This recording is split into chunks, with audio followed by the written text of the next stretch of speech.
Oh, this is a mighty big show tonight. Mighty big show tonight. I'd like to welcome everybody to HBCU Coach's Corner. My name is Rocky, along with my co-host, Mr. Stephen Campbell, and our featured host tonight, one night as an offensive coordinator in Jackson, Mississippi. He once put up 61 points against a team that was our featured guest tonight. I don't know how you put up 61 points.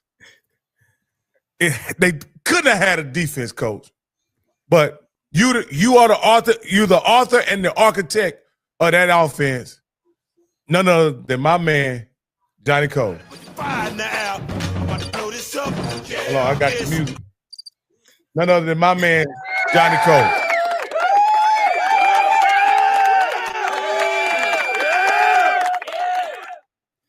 What up, Coach Cole?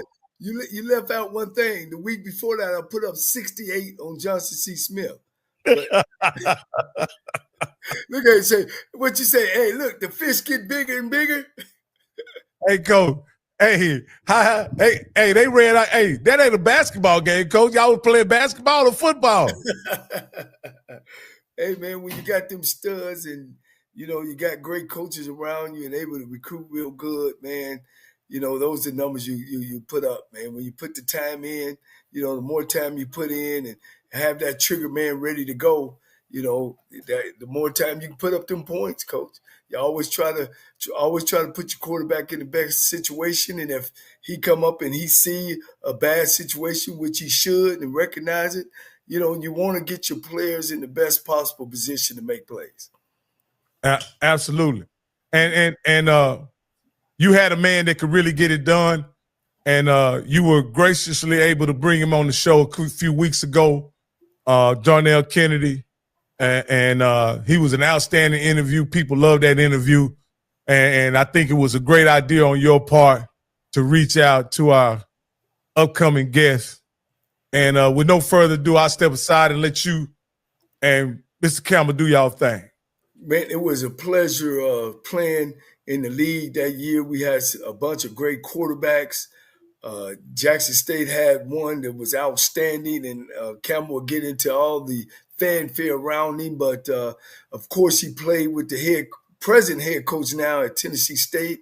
His offensive coordinator was a great friend of mine. We had a chance to see him at Southern, his son, in Durrell Ashbury, and the kid that he had was exceptional. His name, and he needs no introductory. I want to introduce their quarterback, Robert Kent. Superman is in the building, baby.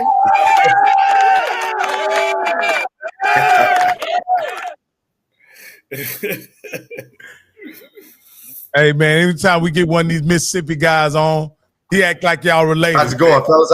How's it going? Yeah. Good. We're doing well. Hey, you know what? Everybody can Mississippi related somehow, right? Some way. So that's family right there. He rolling.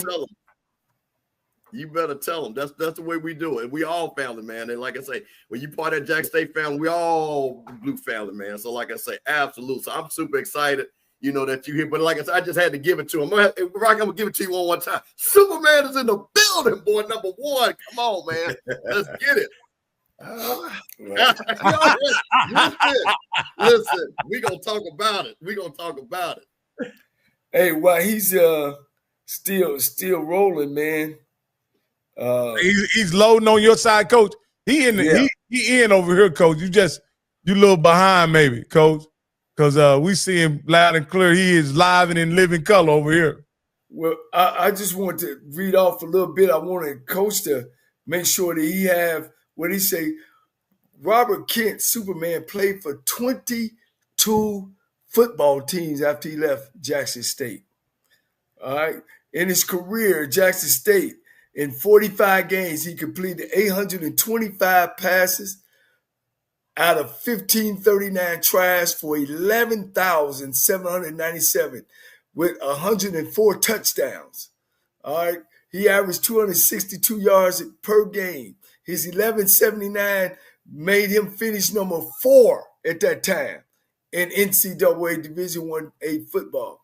Kent was a finalist for the Conley Trophy Award. He also participated in the Blue-Gray game.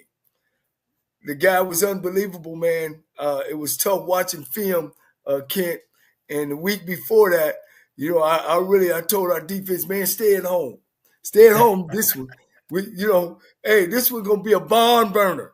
You know, yes, it will. And, your offensive coordinator, Daryl Asbury, you know, we battled all the time. He talked all that stuff, you know. Y'all better be throwing the ball when y'all get off the bus. I tell you what, he really, really motivated us. But we knew that we had a battle on our hand. And I think 25 years ago, Kent, when you talked off the screen, it was almost identical. It was like history repeated itself. Yes, we had Robert Kennedy, we had Darnell Kennedy, Alabama State, Superman at Jackson State, best 2 quarterbacks, best 2 offense in the league going at it, man. And that game lasted 4 hours. Yeah. So I want to say, man, start off how you doing, where you are, and please answer, how do you play for 22 professional teams? Goodness. Man, when I say that God is good, man, he is great. I can't even say good. And and look, in my mind, I still can play. So man, in Dallas, man, married, wife, beautiful wife, 3 kids. Wife Anita, my oldest daughter, Navish is junior in high school. I got a 6th grader and I got a 5-year-old. So I went bam, bam. Then I hit the bottom for a little bit to start over. But hey, you know, I love them to death. But right now, teaching school, teaching middle school, 6th, 7th, and 8th grade, coaching a little football. We averaging about 35, 40 points a game. Oh, right now, we're 6-0, and we playing for the championship on Tuesday. You know, wow.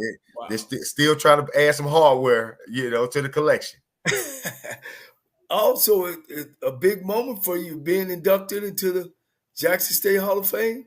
Yeah, man. When I say that, when I got that call, you know, it was just, it was unbelievable. You know, with all the greats to come through Jackson State, not in just football, but in all sports, and to be able to sit up there and, you know, to say that you're one of the best guys to come through. Man, it feels special because there's been a lot of great talent come through Jackson State and to continue to come through. Well, I know you were special. I knew your background, man. You're an outstanding tennis player. Did you actually play for the school? That's my jam. You know, I tell people all the time, I play tennis, and the first day, you don't play no tennis. You probably play basketball or something. I was like, dude, I like to play basketball, but I'm a tennis player. You know, I won a SWAC conference championship with Jackson State. I remember getting our butts kicked first round in Ole Miss, but just the opportunity to get out there and, you know, to say that was a part of my resume to play 2 sports that don't coincide together. Right. But I enjoy it, man. My mom did me well by putting me into tennis. Well, I'm gonna come back on the football side, man. I'm gonna introduce my guys. You talk to them a little bit behind the backstage, man. Go ahead, Mr. Campbell. No, Rocky, you go ahead, because I'm going to let you get all yours out the way, because I don't want to get cut off. So, Rocky, you go ahead. No, you know I ain't got much. I don't have much. What I wanted to know is, and you kind of briefly explained to me, you know, T.C. Taylor, also the current coach at Jackson State, also came to Jackson State to play quarterback. And can you just briefly tell the story of how you ended up being the trigger man and he becoming a legendary wide receiver? Man, we just after practice one day, we going into the Tennessee State game. I mean, literally, 5 minutes before the game kickoff. I'm over in the locker room. I'm getting ready to go watch TC go do his thing. You know, I was back up, so I was prepared, but I wasn't really preparing to go out there and start the game on national TV, on BET. Man, our offensive coordinator at the time, John Shannon, a great guy, taught me a whole lot when I first got there to Jackson State, man. I mean, he stayed on my butt more than my mama did at times. Come on. About where the ball need to go, about being a great quarterback. And he came to me, sat down in the locker. I just thought he was going to tell me what I need to do with my headset and write the plays down. He said, Robert, you're going to start today. I turned around and looked over my shoulder, and I thought he was playing around with me. So I looked again. He said, yeah, you about to go start, so let's go win this game. I mean, my heart dropped to my shoe because, yeah, I was, young buck, redshirt freshman year, national TV on BET, playing against Tennessee State. Yeah, I was ready to just go enjoy the game, watch the game, but now I get the opportunity to go out there and be a playmaker in the game. What year was that? That was in 2000. In 2000, okay. Yes, Tennessee State. All right, I got you. Yes, I know. What year you started your freshman year, right? That was your freshman year. No, yeah, that was my redshirt freshman year. I got there in '99 with that team with Mark Washington at quarterback, Deshaun Wright running back, right? Sylvester Morris, Rashad Anderson, those two first rounders that came out. Y'all brought that to the Southern Heritage and played Tennessee State. Yes, sir. Yeah, I think I put 41 on y'all that night. Go. I was just a young buck, been happy to be around such talent. No, I'm just bullcap. Because I got a surprise for you tonight. That's why I'm bullying with you. But go ahead. I'm sorry, Rocky. Go ahead. No. And I just wanted to see how that kind of played itself out. And it seemed like it worked out for both of you guys. Him transitioning to wide receiver, you going to quarterback, and it kind of worked out for you guys. I briefly talked to you before we got on, and you seem like you're such a humble guy. But I just want to know, do you realize how big a deal you are in HBCU football? Man, I you know what? No, honestly, man, I don't even think about it like that. I catch it when the Southern play Jackson State, and they throw my video up there with my shades on and seeing me doing my thing, kind of rocking out. Like I said, I was a young buck, man. I was enjoying myself. Had family at the game. We beat Southern for the first time in a long time. That was just, I was just kind of letting my hair down. I didn't even have too much to let down. Go ahead, Mr. Campbell. I'll let you get into it. Well, you know what? Since you said that, I'm gonna start with that. Okay, man, listen. You're in the Superdome, big game on BET. Everybody's watching this game. So I'm in Atlanta, right? So a lot of my friends, I had brought them back to Jackson State game, and we actually came to see you play. But we're watching this game, so we're all in my apartment, right? And bro, we see you pull out these Ray-Ban shades, and then you did the pop with the shades. But you did the pop. Do you know how legendary that is? And people still play them. Okay, first of all, how the hell did you have them shades on the sideline? The coach didn't know and didn't get mad. And second, who was the boy that you popped it with? And did y'all see? Was this a thing that y'all saw that y'all knew y'all were going to do? Man, not at all, man. That was just kind of a spur of the moment. I think one of the players on the sideline had the shades, and I was like, man, let me get the shades, man. I'm feeling good.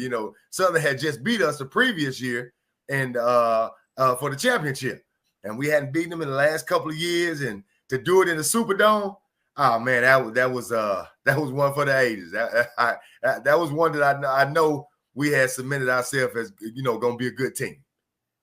See, that was one of the things, and I think that's when you listen. You played for a legendary program. You played for legendary coaches. You understood the tradition. You knew the position, and big name players that have played that position. But you were just different.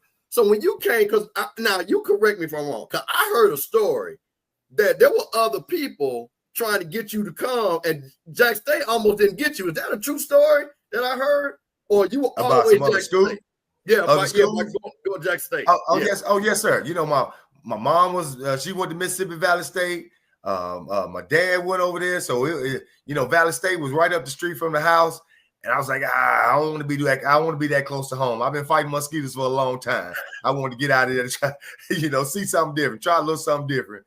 And just a story, man. Coach Hughes, Judge Hughes, he came to my house, sat at the table. I can remember the day, man. He sat at my mom's front table in the house, and pulled out that scholarship, that opportunity for me to sign that paper to play quarterback at Jackson State. He had told me, hey, we're gonna have the number 1 for you because we think you're gonna be the one, to put us over that hump. And I was elated, man. I said, I'm a country boy, didn't get any opportunities through football really because, like I said, we were a basketball school. We were known for basketball.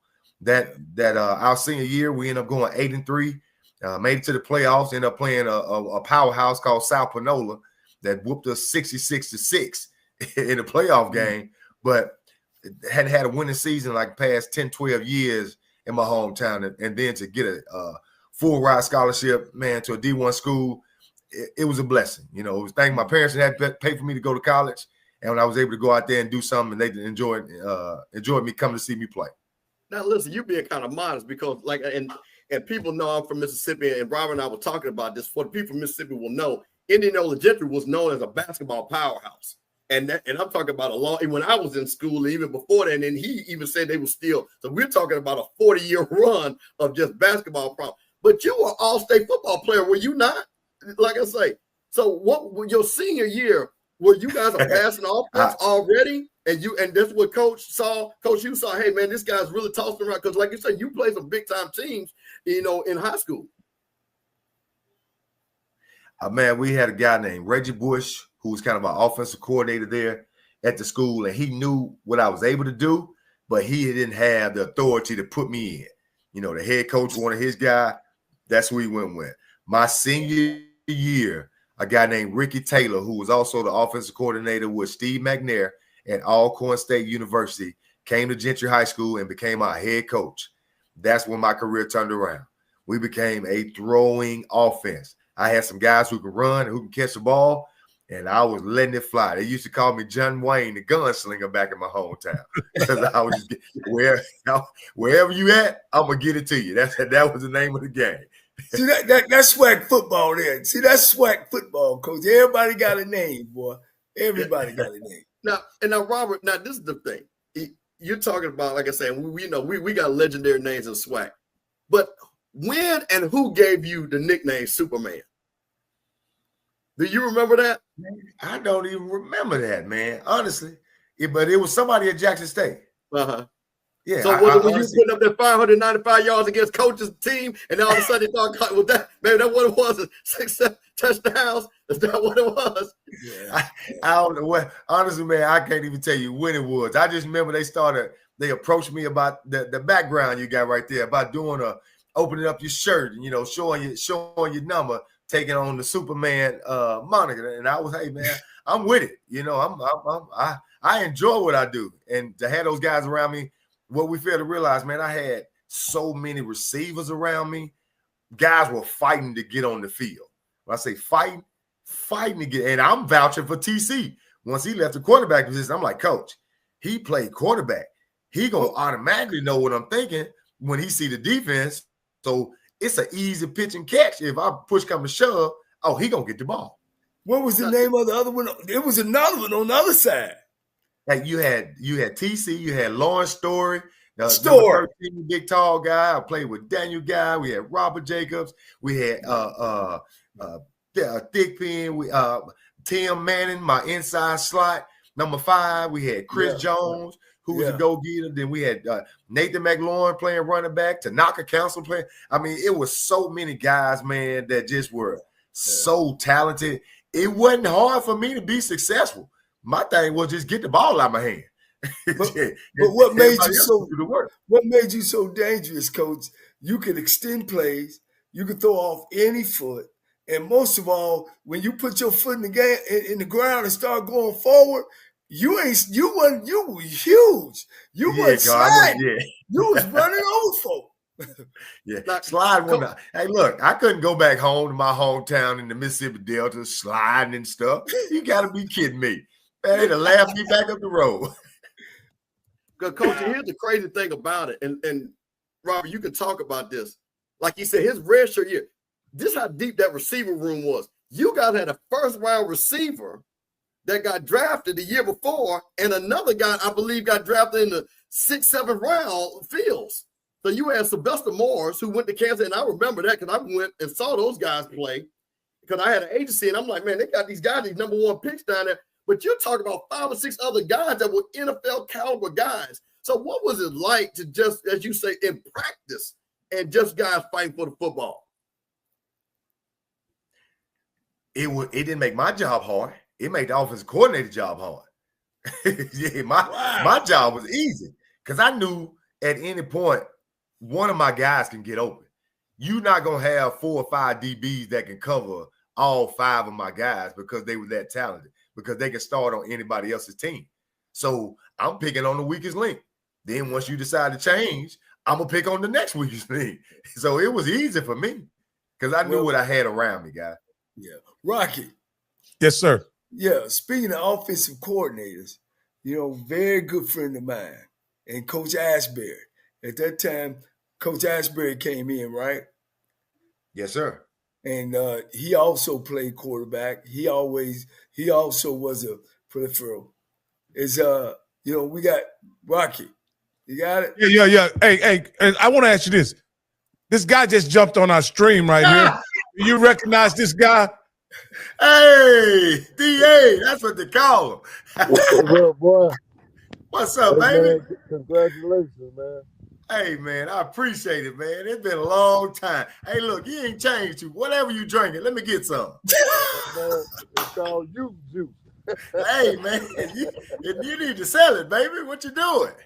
Man, I'm good, man. I'm blessed. I'm proud of you.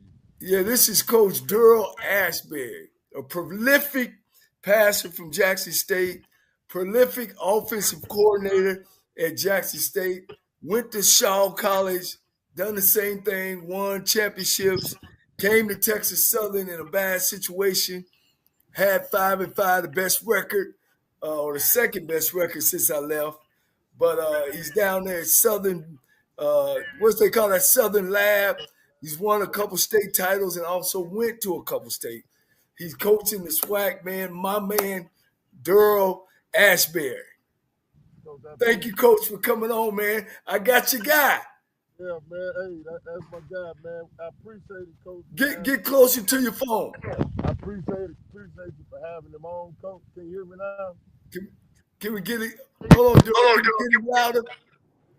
Can you hear me now? He got his phone over. He had his hand over the mic, I think. Yeah, that was over the bottle. Can you hear me now? Yeah, loud and clear. Yeah, Coach. Matter of fact, we just got out of practice, man. Okay. Well, I apologize for being late, but man, that's my quarterback, and we had some good times, Coach. I was listening to him, and he was talking about them guys. People don't understand the game has changed so much when it comes to quarterbacks now. This young man had 5 receivers in the nation with 50 catches. You don't do that anymore, Coach. You had Tim Manning with 50, Chris Jones with 50, Cletus Gordon with 50, TC with 50, and Robert Jacobs with 50. So those were the kind of numbers we were putting up then, Coach. And Coach, what was the name of you guys' offense back then? I was the Magnolia Spread, baby. Hey, I couldn't copy Archie Cooley, Coach, but we had to find something, Coach. I heard you guys talking about the homecoming we played against y'all, man. It came down to one play, and it was a back and forth game. It had got to the point, and Ken will tell you, we got out the playbook and we start calling plays off the hip. And we were just trying to find an open area. We knew you guys were going to double TC going down the seam. And I told Story, I said, listen, you run the outside, he going to man you. And Ken hit it right in the bread basket, but it didn't go as planned. But, man, it was an amazing game, man. You talking about over almost 1,800 yards of offense with 2 teams combined. Yeah. Now, Coach, were you there his quarterback your freshman year, Ken? I think Kent had Coach Shannon, I think. Coach Shannon, my freshman year, yes, sir. Okay, Yeah, and then, okay, but here's the thing, Ken and Ashbury, y'all both can answer one by one. Today, people can't make up their mind on their quarterback, so they play two quarterbacks. Robert, do you think that you could have been as successful as you was if they played you and then played TC and then? Coach, I look at it like this. And what made their decision to go with you? Well, I can't even say what made their decision. In our time, it was we're gonna go with the person that give us the best opportunity to win the game in the scheme of what we're doing.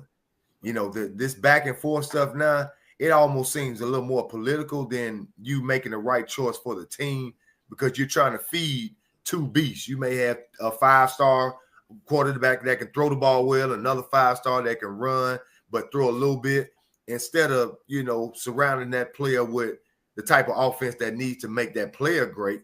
It's more of a catering to the player just so somebody won't get in the transfer portal and then they gone. You didn't let go another 5-star or 4-star. Now the alumni looking at you like, well, why you didn't, you know, cater to this guy? It's a competition thing to me. You know, if you go out there and win the game, win the competition, it's your ball until next week because I'm coming to try to get that job. Yeah. What you think, Coach Ashbury? You played quarterback as well. You was a superstar. I ain't gonna let that. I watch you. You used to run that run and shoot. That's when the run and shoot was at. You half roll and throw that dig back with your eyes closed. Yeah, Coach. I don't understand it now when you're playing two quarterbacks. I have two good quarterbacks right now. My starter went down week 1. He's back healthy now, Coach. For the first time in 9 years, we lost 4 games. Coach, I've never lost 4 games at Southern Lab. You know, the most we've lost is 1 or 2 games. But when you look at the two quarterbacks, I got my starter back healthy. Hell, he's going back in, Coach. I roll with 1 quarterback. You know, it's just, I guess it depends on what type of offense they're trying to run. Me personally, ever since I coached Kent, I try to find a guy that can do both, run and throw the football. And that's the key to success right there. You try to find a kid that can run and throw it. You lock him in, teach him the offense, continue to teach the backup the offense, because he's just more important than the starter sometimes. But his reps are going to be very limited, and you just perfect that thing. Yeah. Well, let me ask these two Jacksonians. Y'all real true Jacksonians. You know, y'all played in front of 30, 40 every weekend, man. And I got this for that my man down here to the right. Deion Sanders shows up at Jackson State. He done some great things there, we know. But was Jackson State already Jackson State before the social media became a part? Coach Jackson, go ahead, Coach. Well, I think you're talking about 2 different eras, Coach. Right. When you talk about it, back when we were there, it was no social media. Right. And, you know, Jackson State had a lot of success when you talk about Lester Holmes, Jimmy Smith, Tim Barnett, Walter, Brazil. The list goes on and on. Jeffrey Moore, all those guys. Jackie Walker. Yeah, Jackie Walker. Reggie McKenzie. McKenzie, you talk about Sean Gregory, all those guys. I think what happened, it happens in cycles, Coach. And we went into a cycle where we wasn't having a lot of success. And Coach came in and brought the life back into Jackson State. And Coach Taylor is doing a phenomenal job. My guy, what I'm proud of, Coach, is to see both of these young men going into the Hall of Fame. I had my hands in both of those guys, along with other people, should feel the same way. That's a blessing, man. That is a tremendous blessing. But you're talking about 2 different cycles to answer your question. Yeah. Your Coach, view, Superman, your view of it, Deion coming in, did you have that type of fanfare when you was there? I know y'all was putting up numbers and folks was coming to the games already. I mean, Coach hit it on the head. If there was, you know, big time social media during that time period, man, that Southern Jackson State game was 66,000. You know, they talk about the Michigans and the Ohio States and the West. Man, listen, 66,000. It was people sitting on top of the wall, at those games, and half of them came to see the band. Even though we was out there putting on the show, they was dressed, dressed for the band to go out there and do their thing. So it was what he brought back to Jackson State was that heat, that fire,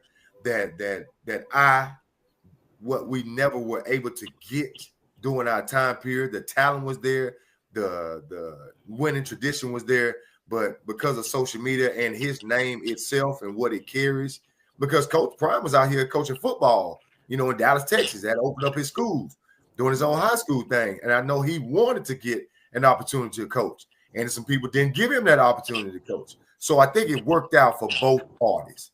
And when people say he left, why he leave? Why would you? What are you in a position for? To grow, correct? You don't put yourself in a position to stay there until you die, unless that's just your MO. But you everything is a stepping stone to put yourself in a better position to get to where you're ultimately trying to go. So Jackson State fulfilled the void for him. He fulfilled the void for Jackson State. And I think we just had, greatness from that combination of us two coming together. Hey, you know what? One thing, because I just want to say something what Coach said about the internet era and this. But Coach, let me tell you something. I was in that era and watching these guys and that man coach. It was telephone, telegraph, tell a brother. Did you see what that brother did last night? Bro, you need to come back to Jackson. So we didn't have no internet, but we still should have long distance phone calls. Exactly. That's what I'm trying to tell you. See, this is what people don't understand. You didn't need no internet to have legends. Superman came because people said, did you see what Superman did? Bro, that's right. Go look at the newspaper. What you mean the newspaper? Bro, I got a newspaper right here. Bro, just put up $5.95. What you talking about? They play next week. Still, you got to get down here and see they play Grambling. And so we didn't need no internet digs, Superman. Look, we didn't need no internet. I still wasn't the best player in Mississippi. Let them tell you. I still wasn't the best. I'd put up numbers like that, but wasn't the best player in Mississippi. But you know what? We did what we had to do when we touched that football field, no matter whatever everybody else thought about it. Hey, first, let me take care of something right quick. Hey, I want to thank everybody for watching on the Off-Script channel. We're about to suspend the stream on the Off-Script channel. Of course, you can switch over to the home of the HBCU Coaches Corner on the Rocky Miller channel. Hit 1 once you switched over, and then I'll go ahead and suspend the stream. But this is what I wanted to say, guys, that you guys said. I think you said it beautifully, Superman. Deion's experience at Jackson State helped out both parties. Y'all needed one another. I'm willing to say that it just wasn't Deion. Jackson State needed Deion. Deion needed Jackson State, and it was the perfect marriage of two. A culture that was already established with a man who had already had a legendary career in football. Those things came together, and you guys, as a fan base, and as created magic. To be perfectly honest with you, and I'm glad to see that. I know that Deion is grateful for what he got from Jackson State, and I'm glad to see that guys like you are able to recognize that he did bring something to the table at Jackson State, and he was. It'll always be something special for the culture what you guys allowed Deion to do, man, and I'm just glad I was able to be part of coming over and understanding what HBCU football is all about and what the people is all about. I came in for the football, but I stayed for the people, and it's a beautiful thing, man. Oh yeah. Y'all got. You say you coach in your middle school? Yes, sir. Coaching. Are you running football? Oh, okay. Now you don't have no kid playing for you, do you? No, my son, he's 6th grade right now. He's 11-year-old. He's 6th grade. He 5'9", 95 pounds. So he throwing that ball right now. Okay, man. So he gonna throw that thing? Man, honestly, he want to play quarterback. He want to play receiver. But I think his biggest thing, he want to play safety. He want to hit somebody. Ain't nothing wrong with that either now. Nothing at all. But I tell you, you ain't gonna become $100 millionaire playing safety though. You can become $100 millionaire playing quarterback. That's just let him know Uncle Rock. That's what he say. If I got anything to do with it, we're gonna give it a try at quarterback. We got Well, kid, let me wait a minute. Hold on. Wait a minute. This is something fascinating. You got a son play football, and I know because of technology. Has he seen any of your highlights? Does he know that Daddy was that guy? Has he seen that? Has he seen the pop in the shirt and the shades? Does he see that? Or does he even have any of that flavor and flair that you have? But see, he's seen the arena dad. You know, he's seen me getting that arena game. You know, I won a couple championships playing arena ball. So he's had the opportunity to see me on that field. He didn't really get the chance to see me on that big field. I don't play videos, you know, I don't show him videos like that. Because, you know, he still think, oh, Dad, you know, but I got kids that look me up on Google and go to watching highlights. But my own son, he, you know, it's just Daddy, you know, it's all good. Man, somebody, hold on, wait. Somebody in this chat, find me that link where my man did them shades. Because we got to show the son that. We got to show him that before we get off tonight, man. Come on. So listen, boy, I'm going to say this again, Coach. We didn't need no internet. We had BT and phones, man. Come on. Coach, I'm gonna tell you how good my guys were. And we used to get off the bus and let the lineman get off first and form a tunnel. So Ken will go stand at the back. When he get off with him, then the receivers will come off and he would throw the football to him. And then I would be saying, it's going to be a track meet today. You better put your track shoes on. That's how good we were, man. And we knew it. We knew we were good. Can you hear me, Campbell? Yes, sir. We can, Coach. Oh, you see him? Yeah, Coach. Yeah, they in, Coach. Oh, he might be having some lagging on his end. Hey, Coach, let me ask you a question while Coach Cole gets them together. You guys playing some epic big time game. Is there a game? I mean, other than the one that you played, Coach Cole? Because I mean, you played Florida A&M in Circle City. You played in Atlanta. You guys were a road show during that time and constantly on BT. Was there a game that you guys played against, won or lost, that you were like, man, this was just a game I wish everybody could see? Because I saw many of those that just kind of brought everybody, like the crowd going crazy. I got 2 games, Coach. I remember we fell behind in A&T, and it was 6 minutes to go in the game, and we were down 42-7, and they ended up beating us 38-42 with no time on the clock. That was, had we won that one, that would have been a ESPN classic. And then we were in front of probably about 60,000 at home against Alcorn. And, you know, it got ugly quick. I remember telling Kent to kneel on the ball, and they took a shot downfield. So, you know, man, those guys, hey, I had to fit in with those are my guys, you know. Yeah. Coach Hughes say, I thought I told you to kneel on the ball. I said, well, Coach, I thought I gave it the kneel sign, but I threw the wrong signal in. You know, those are my guys, man. You know. It was personal, but it wasn't personal, you know? Yeah, we put it on, Coach. We put it on them pretty good, man. Because they had been talking noise. That was back when they would come to Jackson and do the little thing before the game and all that. And they were talking noise that whole week. And our guys were ready. Now, Coach, did you know when they started calling him Superman? Was it your year as the coach, or was it a media guy? Coach, I want to say it was a media guy. That was my year. It was a media guy. And they gave him the name Superman. And so we were all sitting in the meeting, and they brought me the book. Well, Kent, we were somewhere, and they brought me the book. And Kid had. Man, did you pay the electric bill? I see no electric money. Huh? Hey, it's only you, Coach. Everybody else is good. Oh, I see everybody else. He's in his car, Coach. That's why he's in his car. Can they talk?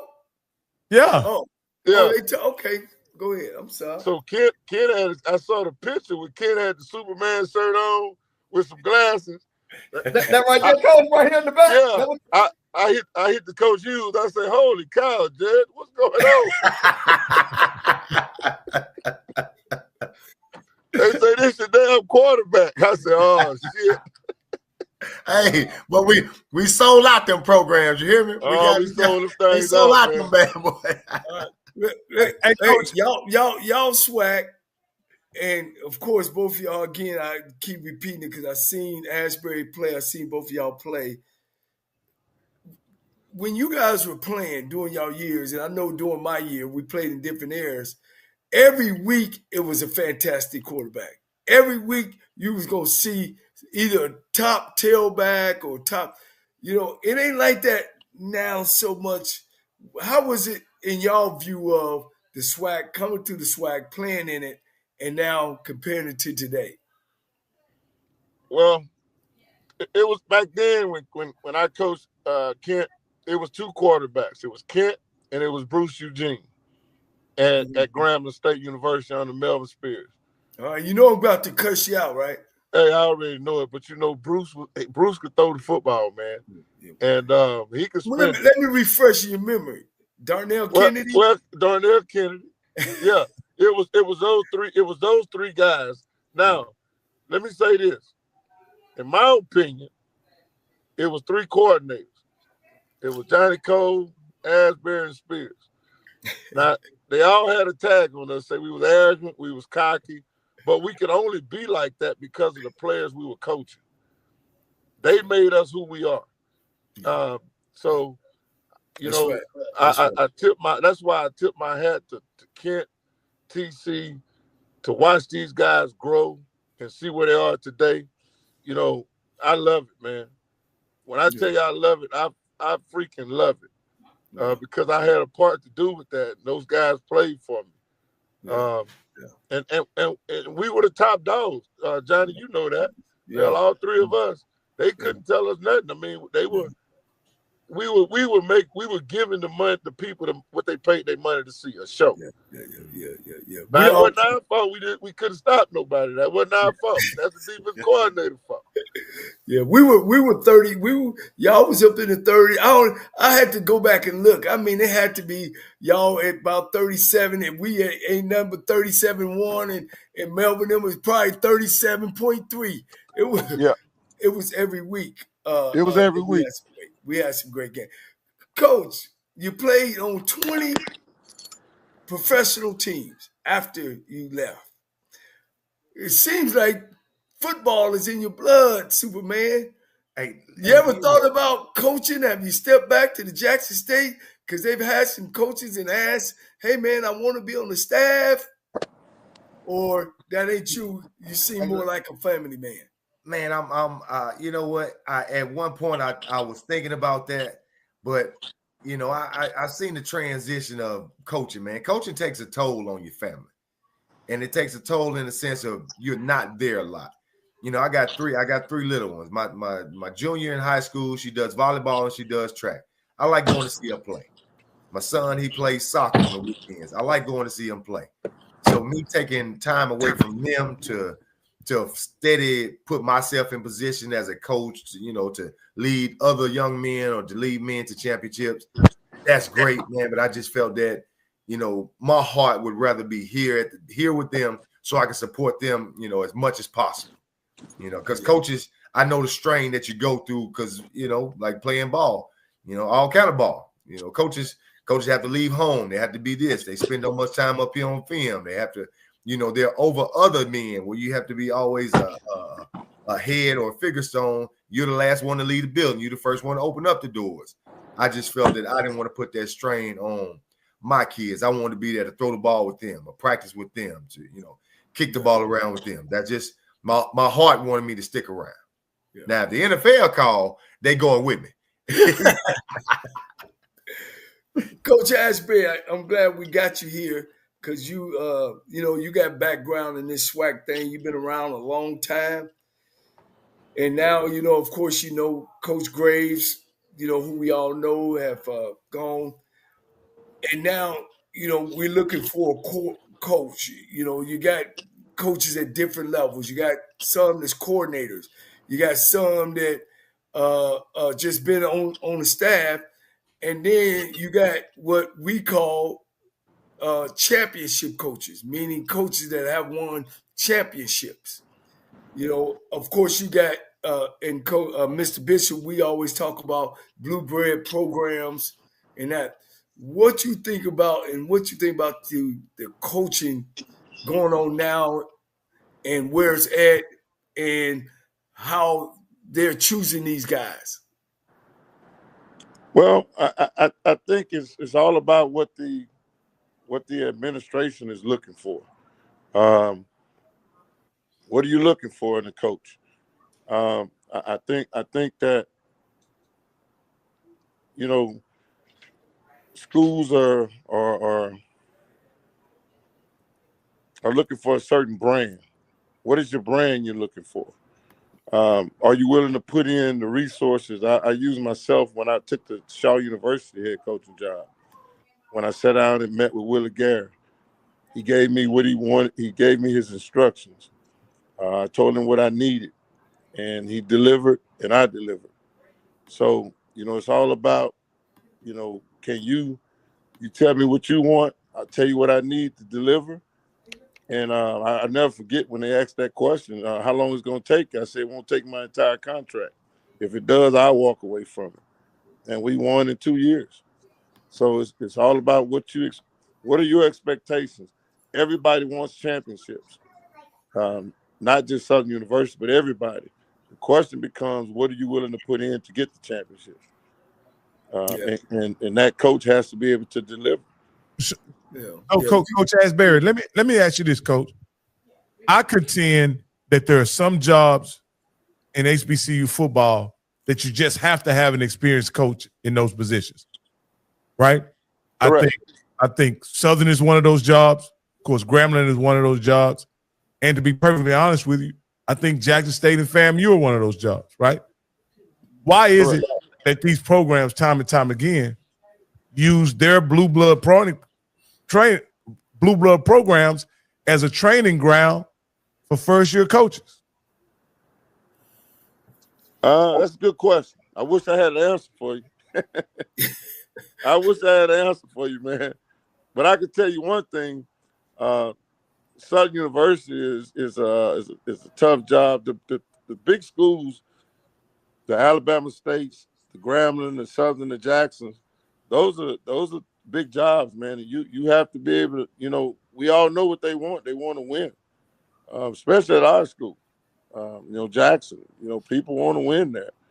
And that's why I'm happy for Coach Taylor and his staff. I watch those guys week in and week out, and I don't see nothing but professionalism on that sideline. I watch management, and he does an excellent job on that sideline because I still do the radio and television. Yeah, well, you said something, Coach, about you were asked what did you need to get the program around, and we know going through Black College, Ken as well, we don't have everything we need. You know what I mean? You got to either imagine it, you either got to build it yourself, or you got to go and ask for it, and you got to go get it yourself, hands on. And what happens is when we bring guys from the outside, not saying nothing wrong with it, I don't think they understand that. I think they think everything is in place, and it's really not in place. And when you come in, you got to be able to put it in place or be able to know who to go get it from to get it and put it in place. Kent, did you have everything you need from the time you stepped at Jackson State all the way through?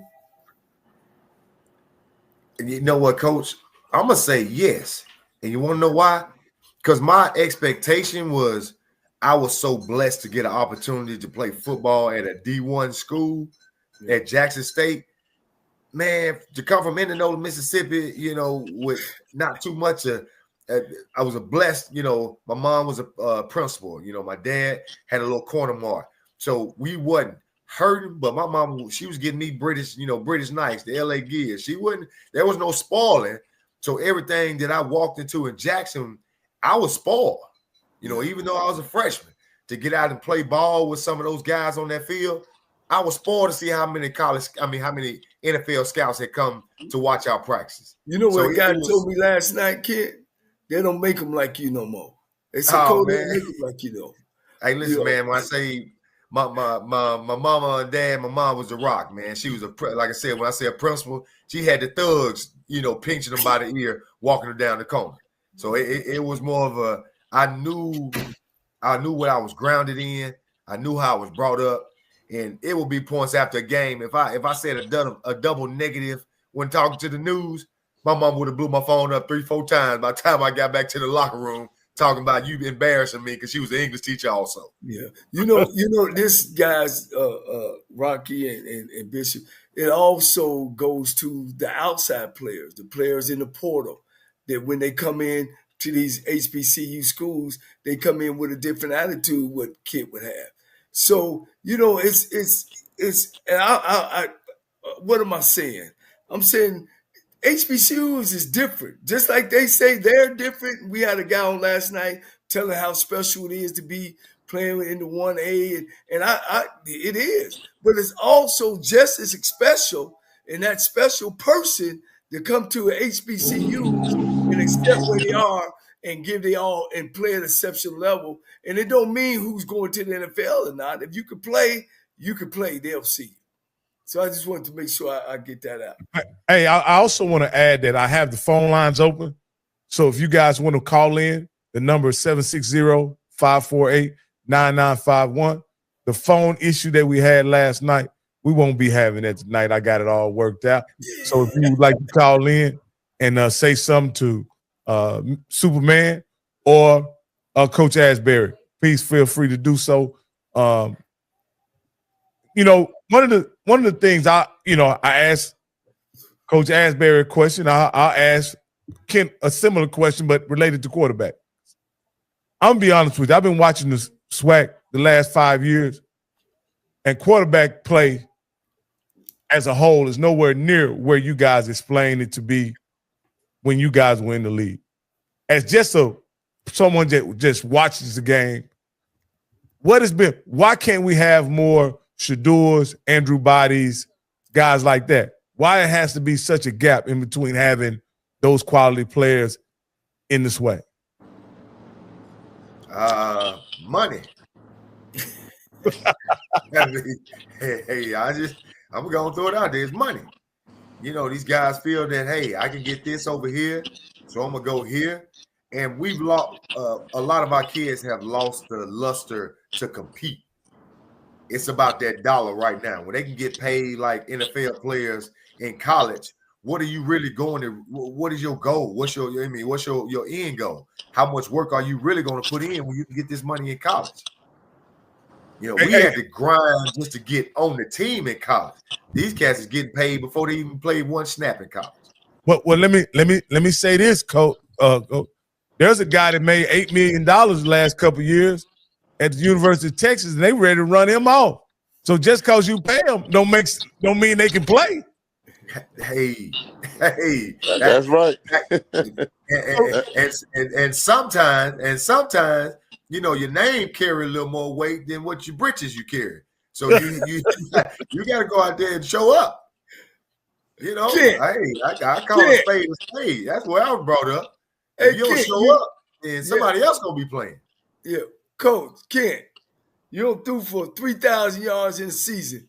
Here come University of Mississippi. Gonna give you 1.2 to get your last 2 years. Do you stay at Jackson State or you go to the 1.2? Hey, listen here. I got a man that's online with me right now who knows that I'm staying at Jackson State because I should have left with him when he took off on me and going to North Carolina Central. I got to stay. Hey, listen, my mom would turn over in her grave if I did something like that. Wow. Hey, listen. Now, Kid, I want to say this. You're a little bit younger than me, but see, Coach, I'm going to tell you this too. And knowing probably who his mom is, she probably would have rolled in the grave. He would have played for Ole Miss too, $1.2 million or not, when we were coming back. So that wasn't going down. Now, you know what? If I was Coach Hughes and you were offered 1.2, I'd cut you. Just so you could. Okay, then I'm gone. What I'm saying, like, when you talk about a young man being given that opportunity from a place like Jackson State, ain't no way you can ask that kid to stay and play ball for you. You got to let that guy go and secure a future for his family. Look, Asbury was damn near 3,000 yard passer. Asbury, if they came, we were born too early. If they come get you for 1.2. Well, Coach, you gotta understand who my mama was now, Coach. See, my mom would have had an attitude like you trying to buy me. You know? You see, you gotta understand who my mama was. My mama educated, Coach. And she would have had. I don't get this, Coach. Coach, let me, because this ties into something of a through line of tradition and excellence.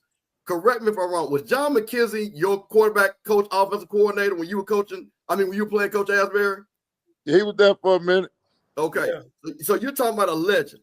Did you go and then you get Superman Kent? Did you, as play for a guy that was a legend, you're a legend in Kent? Did you guys feel that being part of that Jack State True Blue and what that really meant? Did you guys feel you playing and coaching and you, Superman, when you put on that and had that block helmet, did you really feel that? Because that's Coach and Rocky, I know about the money, but the reason why I'm saying is because that block, and when we were coming up, meant something in the state of Mississippi. It meant something. Yeah, I understand everybody can be bought and paid for now, but I'm telling you, when we were growing up and kids a little bit young, and Coach Asbury just right, I think a year or two younger than me. But when you saw that block, and I'm talking about for black people in Mississippi, okay, Jack State was the thing. It wasn't Ole Miss. It wasn't Mississippi State. It wasn't USF. It was Jack State was the family football program. So I asked you that, Coach. So did that mean something when you had that block and you can't have that block on the side of your helmet? And did you feel that pride? No question. I mean, even to this day, you know, the thing with us Jacksonians, no matter what area you played in, when we greet each other, we're going to say, "What's up, Swat?" Everything all good. And, you know, when Coach Shannon came along, that's when my career took off. And I've been on top ever since, right now to this day. And Coach Cole, he'll tell you, I've been around the world. Me and Coach Cole have met in Tech, and where we were, Coach, out there in California. Sacramento. Yeah, we played in California against each other. We were blessed. Yeah.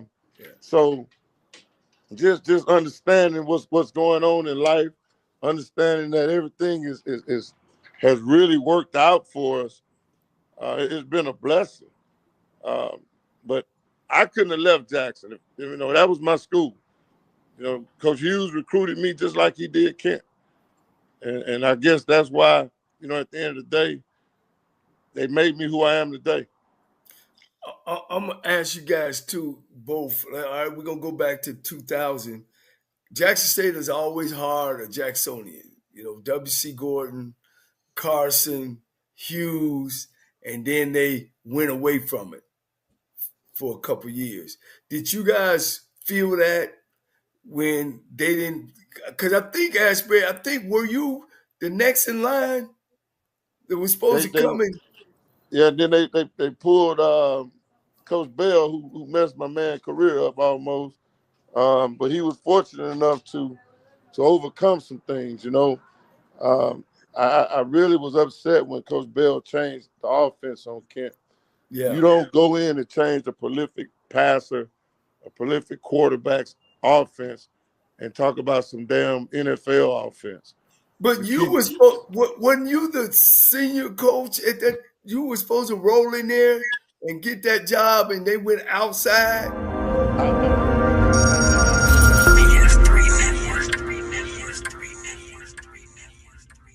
BS3 Network, changing the way you watch TV.